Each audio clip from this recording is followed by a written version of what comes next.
तो इस जगदम्बा के कृपा से शरीर बना है, जिसमें 5 तत्व का ईंट बना है, 3 गुण का गारा, 36 की छात बना है, चेतन है चेजारा। और इस बंगले के 10 दरवाजा, बीच पवन का खंभा, इसमें हवा का खंभा लगा दिया है मेरी मैया ने। आवत जावत कुछ नहीं दिखे, ये भी एक अचंभा। आदमी सो जाता है लेकिन उसका सांस चलते रहता है, और सांस बंद तो खेल खत्म। ये हवा का खंभा बना हुआ है, और मैया ने सबको बराबर दे दिया है। और इस शरीर रूपी बंगला पर चौपड़ रखा है। कई लोग ताश खेलते रहते हैं, क्यों खेलते हो भैया? तो बोले टाइम पास करने के लिए। अच्छा, तुम नहीं खेलोगे तो टाइम रुक जाएगा वहीं पर। तो कोई लोग ताश से टाइम पास करते हैं, और कोई माँ के पास टाइम पास करते हैं। अरे माँ के पास बैठ गए तो यही आपका सच्चा समय है, और दुनिया के पास बैठ गए तो आपका सबसे खराब समय है। बच्चों के साथ लोग आजकल मोबाइले में दुनिया भर के क्या क्या खेलते रहते हैं, और तमाशा है। यदि हम खुद बच्चों को संस्कार नहीं देंगे तो कैसे बनेगा? बच्चों को समझाओ, बेटा पढ़ रहे हो, लिख रहे हो, अच्छी बात है, लेकिन ये सब पढ़ाई लिखाई सब बेकार हैं। जब तक मेरी मैया का आशीर्वाद न मिल जाए तो तुम 1000 काम छोड़कर, ऐसे तो वेद पुराण ने बताया है, करोड़ काम छोड़ करके पूजा पाठ करो, लाखों काम छोड़कर स्नान करो, हजारों काम छोड़कर भोजन करो। तो आपका सबसे बड़ा काम है पूजा पाठ, और पूजा पाठ का मतलब है मंत्र जाप करना चाहिए।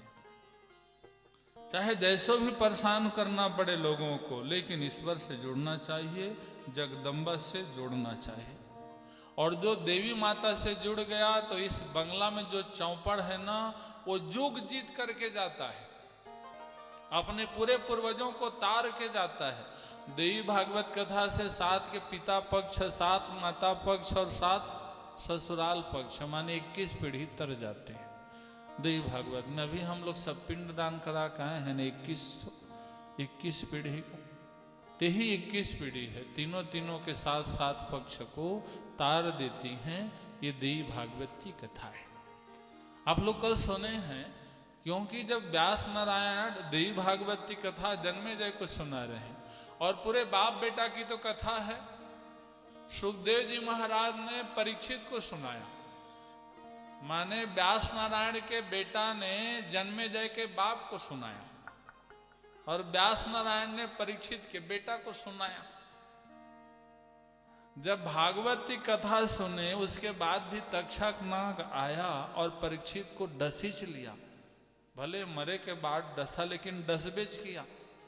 तो इसी कारण जन्मेजय ने तो पहले यज्ञ करवाए, सभी सर्पों को मारूंगा करके, और नाम ले लेकर के ब्राह्मणों से मंत्र पढ़वाया। ब्राह्मणों के मंत्र में भारी शक्ति रहती है, यदि सही उच्चारण हो जाए